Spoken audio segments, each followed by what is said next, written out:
Hello, good morning students.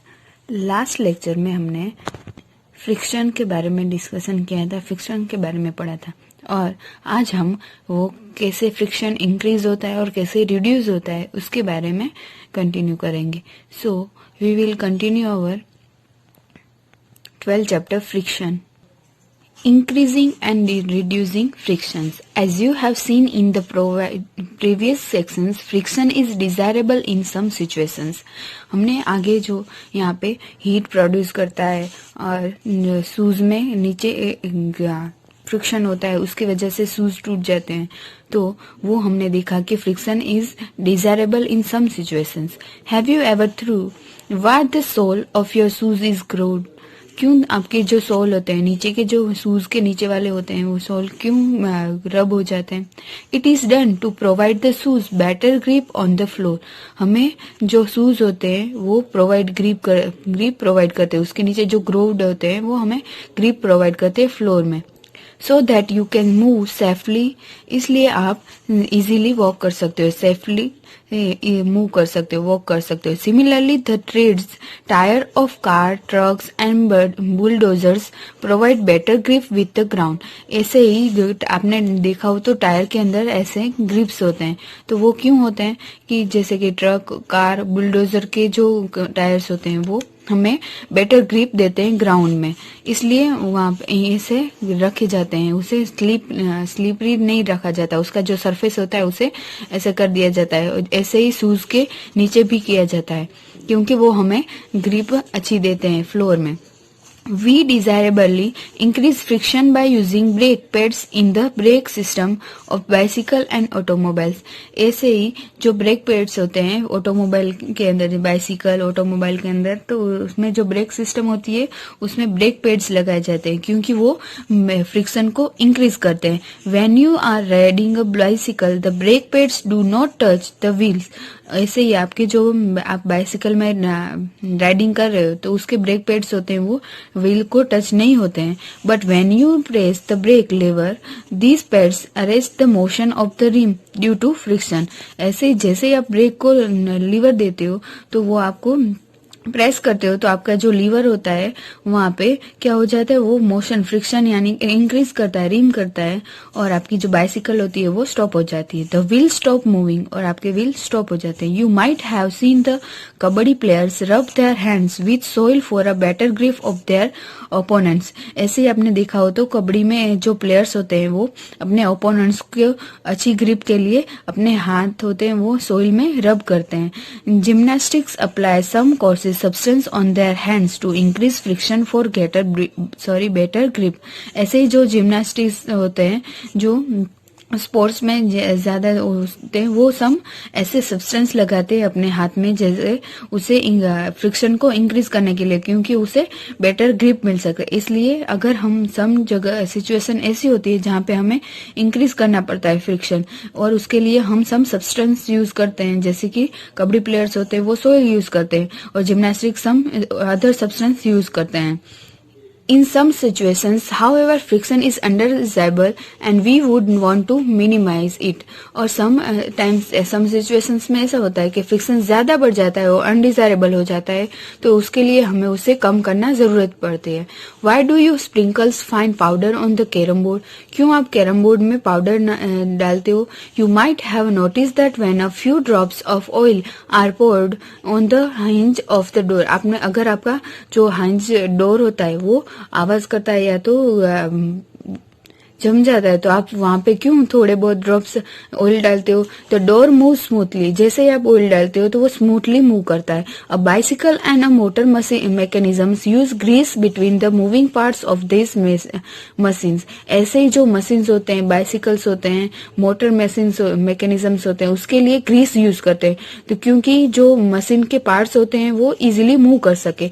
In all the above cases we want to reduce friction in order to increase efficiency. ऐसे ही हमने जो यहाँ पे discuss किया फर्स्ट, वो कैसे ऐसी सिचुएशन से जहाँ पे हमें फ्रिक्शन को रिड्यूस करना पड़ता है। व्हेन ऑयल, ग्रीस और graphite is apply between the moving part of a machine. और इसलिए हम यहाँ पे जैसे उसे कम फ्रिक्शन को कम करने के लिए ऑयल, ग्रीस एंड ग्रेफाइट जैसे सब्सटेंस यूज करते हैं मूविंग पार्ट के लिए। A thin layer of a foam there and moving surface do not directly rub against each other। और ऐसे ही दो सरफेस होते हैं वो रब होते हैं और डायरेक्टली वो ईच अदर मूविंग नहीं करते। Interlocking of irregularities is avoided to a great extent. Movement become smooth. The substance which reduce frictions are called lubricants. और ऐसे जो सब्सटेंस होते हैं जो हमें फ्रिक्शन कम करने में, जैसे कि ऑयल होता है, जो हम डोर में हमारा डोर अगर जम जाता है तो हम वहाँ पे ऑयल यूज करते हैं। ऐसे ही कोई मशीन्स के अंदर हम ग्रीस यूज करते हैं और कैरम बोर्ड के अंदर पाउडर यूज करते हैं। तो वो क्योंकि वहाँ पे हमें फ्रिक्शन कम करना होता है। तो फ्रिक्शन कम करने के लिए यानी कि the substance which reduce friction are called lubricants. और ऐसे जो भी सब्सटेंस हम यूज करते हैं फ्रिक्शन को कम करने के लिए उसे क्या कहते हैं? लुब्रिकेंट्स कहते हैं। इन सम machines it may not be advisable to use oil as lubricant। और सम मशीन के अंदर हमें यूज एडवाइस नहीं होती है कि वहां पे हम ऑयल यूज कर सके लुब्रिकेंट की तरह। And air cushion between the moving parts is use to reduce friction. और वहां पे क्या एयर को यूज किया जाता है लुब्रिकेंट की तरह फ्रिक्शन को रिड्यूस करने के लिए। और यहाँ पे एक सिचुएशन दी हुई है जहाँ पे व्हील रिड्यूस फ्रिक्शन है। व्हील होते हैं वो भी एक लुब्रिकेंट्स है क्योंकि वो भी फ्रिक्शन कम करते हैं। You must have seen attached and other pieces of luggage fit with rollers use करते हैं। Even a child can pull such pieces of luggage, क्योंकि उसे बच्चे भी इजीली पुश आउट लगेज को पुल कर सके। इसलिए जो व्हील्स होते हैं वो इजीली मूव, हमारा जो लगेज होता है वो मूव कर सके, इसलिए हम व्हील को लुब्रिकेंट की तरह यूज कर सकते हैं। ऐसे ही यहाँ पे एक सिचुएशन एक्टिविटी दी हुई है जहाँ पे बुक आप ऐसे ही रखते हो तो ऐसे आपको बुक को मूव कराना है तो वो नहीं होगी। पर अगर आप उसके नीचे पेन्स रख देते हो तो आप जैसे ही उसे मूव कराओगे तो पेन एक लुब्रिकेंट की तरह हेल्प करेगी आपकी बुक को मूव करने के लिए। when one body rolls over the surface of another body, यानी कि एक बॉडी दूसरी बॉडी के ऊपर रोल करती है, the resistance to its motion is called rolling friction। और उन दोनों के बीच में जो फ्रिक्शन लगता है, जैसे बुक एंड पेन के बीच जो फ्रिक्शन लगता है उसे क्या कहते हैं? Rolling friction. यानी कि जो एक ऑब्जेक्ट दूसरी बॉडी को रोल कराता है तो उसे रोलिंग फ्रिक्शन कहते हैं। रोलिंग रिड्यूस फ्रिक्शन, और रोलिंग होते ही वो फ्रिक्शन को रिड्यूस करती है। It is always easier to roll than to slide a body over another. That is the reason it is convenient to pull luggage fitted with rollers. इसलिए हम rolling होते हैं, जो रोलिंग करते हैं तो उससे फ्रिक्शन रिड्यूस हो जाता है, इसलिए हम लगेज के नीचे रोलर्स फिट करते हैं। Can you now understand why the wheels is said to be one of the greatest inventions of mankind. इसलिए क्यों हम जो व्हील को सबसे अच्छा ग्रेटेड इन्वेंशन कहते हैं, क्योंकि वो हमें फ्रिक्शन को रिड्यूस करने में हेल्प करता है। Since the rolling friction is smaller than the sliding friction. और जो स्लाइडिंग फ्रिक्शन यानी कि हम स्लाइड कराते हैं उसमें जो भी फ्रिक्शन लगता है उससे रोलिंग फ्रिक्शन में कम फ्रिक्शन लगता है, इसलिए हमेशा स्लाइडिंग फ्रिक्शन से रोलिंग फ्रिक्शन लेस देन होगा। Sliding is replace in most mechanism bye rolling by the use of ball bearings. और ऐसे ही स्लाइडिंग फ्रिक्शन से कम करने के लिए उसमें रोलिंग फ्रिक्शन यूज किए जाते हैं, उसे बॉल बियरिंग्स कहते हैं। Common examples are the use of ball bearings between hubs and the axles of ceiling fans and bicycles. हमारे जो सीलिंग फैंस होते हैं उसके अंदर बॉल बियरिंग्स लगाए जाते हैं जिससे इजीली फैंस मूव कर सके, और बाइसिकल के अंदर भी बॉल बियरिंग्स होते हैं जो स्लाइडिंग फ्रिक्शन को रोलिंग फ्रिक्शन में कन्वर्ट करते हैं, रिप्लेस करते हैं। यहाँ पे दिए हुए हैं उसके एग्जांपल्स आप देख सकते हो। आपकी जो बाइसिकल हो उसके अंदर ऐसे होते हैं तो वो उसे बॉल बियरिंग्स कहते हैं। Understand? Then next and last, fluid frictions. You know that air is very light and thin, yet it exerts frictional force on object moving through it. Similarly, water and other liquids exert force and of frictions when object move through them. और ऐसे ही जो light air होती है वो light होती है और थीन होती है, ऐसे ही लिक्विड वाटर वो भी एक फोर्स ऑफ फ्रिक्शन लगाते हैं ऑब्जेक्ट के ऊपर मूव होने के लिए. In science the common name of gases and liquids is fluid. हम गैस एंड लिक्विड को साइंस की लैंग्वेज में कॉमन नेम फ्लूइड से बुला सकते हैं. So we can say that fluids exert force of frictions on object is motion through them. The frictional force exerted by fluids is also called drags. The frictional force on an object in a fluid depends on its speed with respect to the fluid.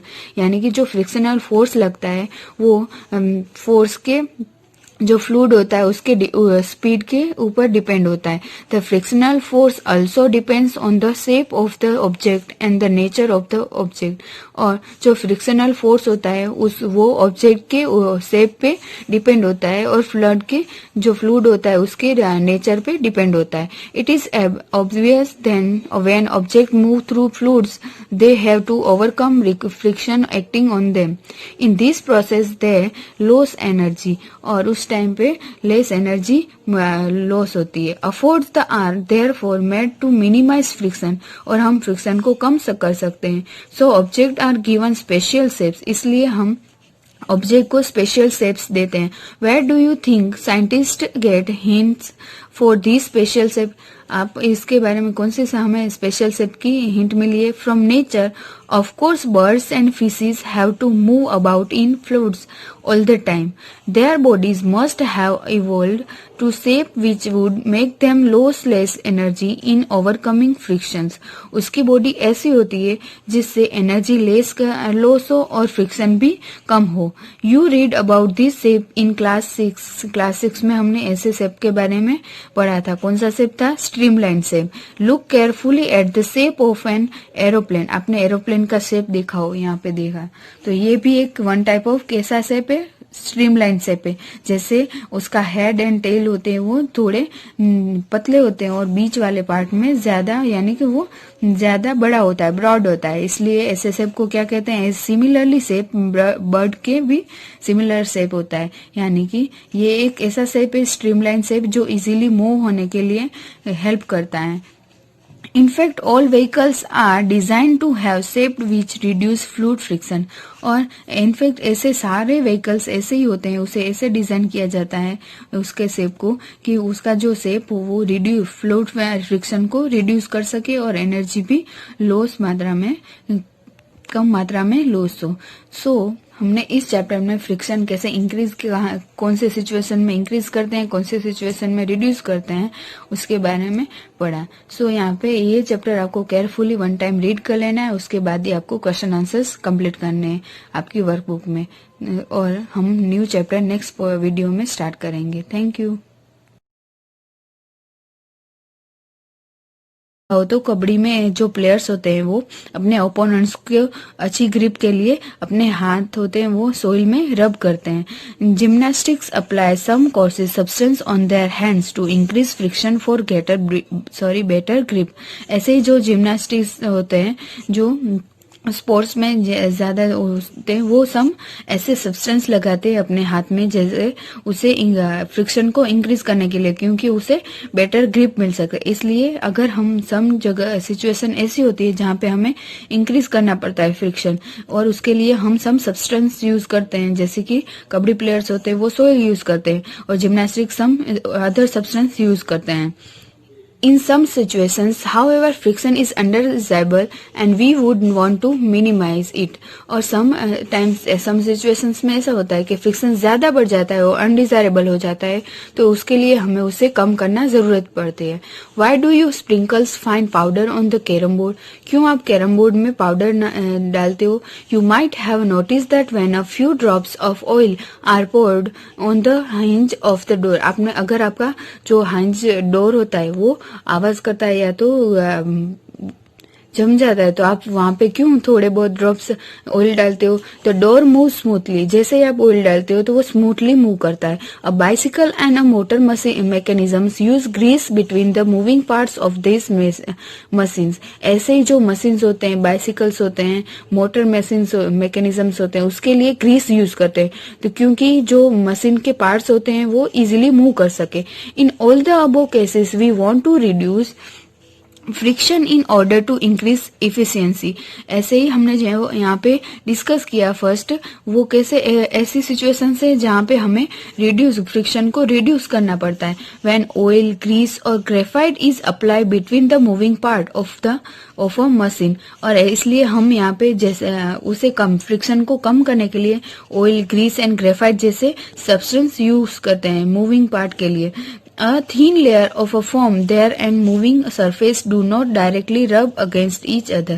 और ऐसे ही दो surface होते हैं वो रब होते हैं और डायरेक्टली वो ईच अदर मूविंग नहीं करते। Interlocking of irregularities is avoided to a great extent, movement become smooth, the substance which reduce frictions are called lubricants. और ऐसे जो सब्सटेंस होते हैं जो हमें फ्रिक्शन कम करने में, जैसे कि ऑयल होता है, जो हम डोर में हमारा डोर अगर जम जाता है तो हम वहां पे ऑयल यूज करते हैं। ऐसे ही कोई मशीन्स के अंदर हम ग्रीस यूज करते हैं और कीबोर्ड के अंदर पाउडर यूज करते हैं, तो वो क्योंकि वहां पे हमें फ्रिक्शन कम करना होता है। तो फ्रिक्शन कम करने के लिए यानी कि the substance which reduce friction are called lubricants. और ऐसे जो भी सब्सटेंस हम यूज करते हैं फ्रिक्शन को कम करने के लिए, उसे क्या कहते हैं, लुब्रिकेंट्स कहते हैं। इन सम machines it may not be advisable to use oil as lubricant। और सम मशीन के अंदर हमें यूज एडवाइस नहीं होती है कि वहां पे हम ऑयल यूज कर सके लुब्रिकेंट की तरह। And air cushion between the moving parts is use to reduce friction. और वहां पे क्या एयर को यूज किया जाता है लुब्रिकेंट की तरह फ्रिक्शन को रिड्यूस करने के लिए। और यहाँ पे एक सिचुएशन दी हुई है जहाँ पे व्हील रिड्यूस फ्रिक्शन है। व्हील होते हैं वो भी एक लिब्रिकेंट्स है क्योंकि वो भी फ्रिक्शन कम करते हैं। You must have seen attached and other pieces of luggage fit with rollers use करते हैं। Even a child can pull such pieces of luggage, क्योंकि उसे बच्चे भी इजीली पुश आउट लगेज को पुल कर सके। इसलिए जो व्हील्स होते हैं वो इजीली मूव, हमारा जो लगेज होता है वो मूव कर सके, इसलिए हम व्हील को लुब्रिकेंट की तरह यूज कर सकते हैं। ऐसे ही यहाँ पे एक सिचुएशन एक्टिविटी दी हुई है जहाँ पे बुक आप ऐसे ही रखते हो, तो ऐसे ही आपको बुक को मूव कराना है तो वो नहीं होगी। पर अगर आप उसके नीचे पेन्स रख देते हो तो आप जैसे ही उसे मूव कराओगे तो पेन एक लुब्रिकेंट की तरह हेल्प करेगी आपकी बुक को मूव करने के लिए। when one body rolls over the surface of another body, यानी कि एक बॉडी दूसरी बॉडी के ऊपर रोल करती है, the resistance to its motion is called rolling friction। और उन दोनों के बीच में जो फ्रिक्शन लगता है, जैसे बुक एंड पेन के बीच जो फ्रिक्शन लगता है उसे क्या कहते हैं, रोलिंग फ्रिक्शन। यानी कि जो एक ऑब्जेक्ट दूसरी बॉडी को रोल कराता है तो उसे रोलिंग फ्रिक्शन कहते हैं। रोलिंग रिड्यूस फ्रिक्शन, और रोलिंग होते ही वो फ्रिक्शन को रिड्यूस करती है। It is always easier to roll than to slide a body over another, that is the reason it is convenient to pull luggage fitted with rollers. इसलिए हम rolling होते हैं, जो रोलिंग करते हैं तो उससे फ्रिक्शन रिड्यूस हो जाता है, इसलिए हम लगेज के नीचे रोलर्स फिट करते हैं। Can you now understand why the wheels is said to be one of the greatest inventions of mankind. इसलिए क्यों हम जो व्हील को सबसे अच्छा ग्रेटेड इन्वेंशन कहते हैं, क्योंकि वो हमें फ्रिक्शन को रिड्यूस करने में हेल्प करता है। Since the rolling friction is smaller than the sliding friction, और जो स्लाइडिंग फ्रिक्शन यानी कि हम स्लाइड कराते हैं उसमें जो भी फ्रिक्शन लगता है उससे रोलिंग फ्रिक्शन में कम फ्रिक्शन लगता है, इसलिए हमेशा स्लाइडिंग फ्रिक्शन से रोलिंग फ्रिक्शन लेस देन होगा। Sliding is replace in most mechanism bye rolling by the use of ball bearings. और ऐसे ही स्लाइडिंग फ्रिक्शन से कम करने के लिए उसमें रोलिंग फ्रिक्शन यूज किए जाते हैं, उसे बॉल बियरिंग्स कहते हैं। Common examples are the use of ball bearings between hubs and the axles of ceiling fans and bicycles. हमारे जो सीलिंग फैंस होते हैं उसके अंदर बॉल बियरिंग्स लगाए जाते हैं जिससे इजीली फैंस मूव कर सके, और बाइसिकल के अंदर भी बॉल बियरिंग्स होते हैं जो स्लाइडिंग फ्रिक्शन को रोलिंग फ्रिक्शन में कन्वर्ट करते हैं, रिप्लेस करते हैं। यहाँ पे दिए हुए हैं उसके एग्जांपल्स आप देख सकते हो। आपकी जो बाइसिकल हो उसके अंदर ऐसे होते हैं, तो वो उसे बॉल बियरिंग्स कहते हैं। Understand? Then next and last, fluid frictions. You know that air is very light and thin, yet it exerts frictional force on object moving through it. Similarly, water and other liquids exert force and of frictions when object move through them. और ऐसे ही जो light air होती है वो light होती है और थीन होती है, ऐसे ही लिक्विड वाटर वो भी एक फोर्स ऑफ फ्रिक्शन लगाते हैं ऑब्जेक्ट के ऊपर मूव होने के लिए। In science the common name of gases and liquids is fluid.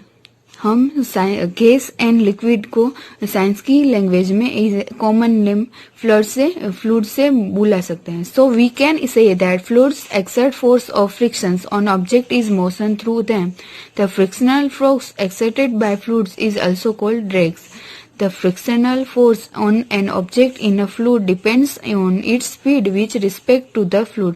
यानी कि जो फ्रिक्शनल फोर्स लगता है वो फोर्स के जो फ्लूइड होता है उसके स्पीड के ऊपर डिपेंड होता है।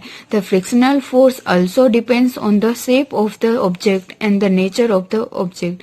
और जो फ्रिक्शनल फोर्स होता है वो ऑब्जेक्ट के शेप पे डिपेंड होता है और फ्लूइड के जो फ्लूइड होता है उसके नेचर पे डिपेंड होता है। It is obvious then when object move through fluids they have to overcome friction acting on them. In this process they loss energy, और उस टाइम पे लेस एनर्जी लॉस होती है। Efforts the are therefore made to minimize friction, और हम friction को कम कर सकते हैं। So object are given special shapes, इसलिए हम ऑब्जेक्ट को स्पेशल शेप्स देते हैं। Where do you think scientist get hints for this special shape? आप इसके बारे में कौन से हमें स्पेशल शेप की हिंट मिली है? From nature, of course birds and fishes have to move about in fluids all the time. Their bodies must have evolved to shape which would make them lose less energy in overcoming frictions. उसकी body ऐसी होती है जिससे energy loss हो और friction भी कम हो। You read about this shape in class 6. Class 6 में हमने ऐसे शेप के बारे में पढ़ा था। कौन सा शेप था? Streamline shape. Look carefully at the shape of an aeroplane. आपने एरोप्लेन का शेप देखा हो, यहाँ पे देखा, तो ये भी एक वन टाइप ऑफ कैसा शेप है? स्ट्रीमलाइन शेप है। जैसे उसका हेड एंड टेल होते हैं वो थोड़े पतले होते हैं और बीच वाले पार्ट में ज्यादा, यानी कि वो ज्यादा बड़ा होता है, ब्रॉड होता है, इसलिए ऐसे शेप को क्या कहते हैं? सिमिलरली शेप बर्ड के भी सिमिलर शेप होता है, यानी कि ये एक ऐसा शेप है स्ट्रीमलाइन शेप जो इजीली मूव होने के लिए हेल्प करता है। In fact, all vehicles are designed to have shape which reduce fluid friction। और इनफैक्ट ऐसे सारे व्हीकल्स ऐसे ही होते हैं, उसे ऐसे डिजाइन किया जाता है उसके शेप को कि उसका जो शेप हो वो रिड्यूस फ्लूइड फ्रिक्शन को रिड्यूस कर सके और एनर्जी भी कम मात्रा में लॉस हो।